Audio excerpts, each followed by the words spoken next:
Well, today's topic is, what is your objective? By Impazir. What makes human more developed than its colleague species?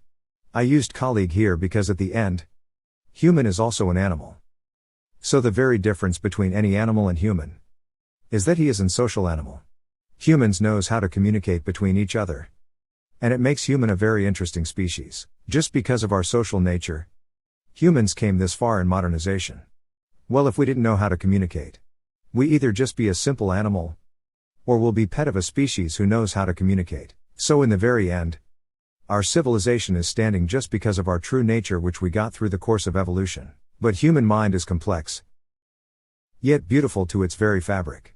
Sometimes we should ask ourselves, what should be our objective in this senseless but gorgeous life? Objective isn't something we decide after creating a thing, either be living or non-living.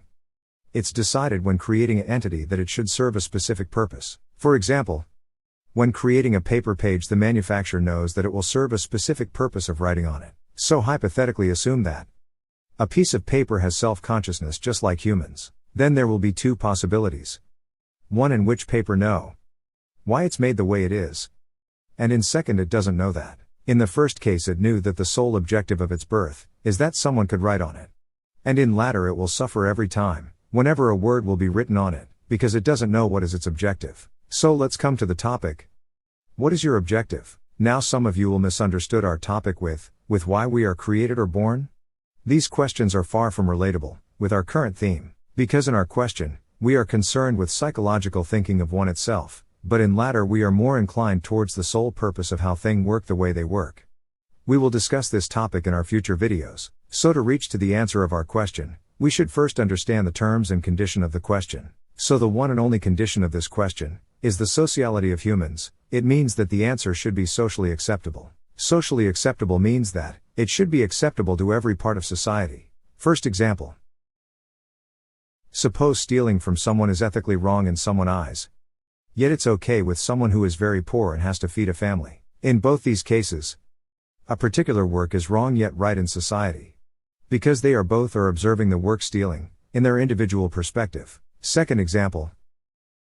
Let's say there is a man who worship a god, be it any. So in his eyes it's a way of trusting an energy, who is far superior than his thinking, to get the indirect comfort, that he is not the one who controls his life. But then there is another man, who is an atheist and believes that he is the one who controls all his decisions, and he is the sole responsible for his life. So in this, both men are right, in their own perspective, and yet wrong in other eyes. So, after understanding both the cases, how can you tell what is right and wrong? Anything which is right is wrong in someone's eyes, and vice versa. So what it means? It simply means that our idea of perceiving actions are wrong. So the interesting paradox that, in these cases itself there are two types of groups, who will think that another one is wrong. So it's a never-ending concept of perceiving reality. So let's come again to our topic. What is our objective in life? Not, what should be our objective in life?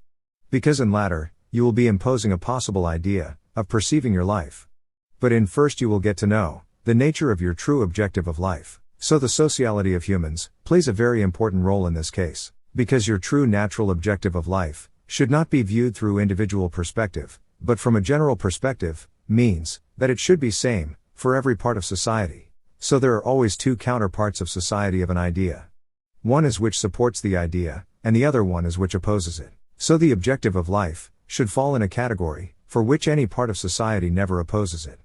Then and only then, it will be called a perfect natural objective of life. Now assume every possible answer to this question, and I am totally sure that it will all come down to one, and only one answer. Happiness. Happiness is an emotional state characterized by feelings of joy, satisfaction, contentment, and fulfillment. Well, that's for this video. See you soon.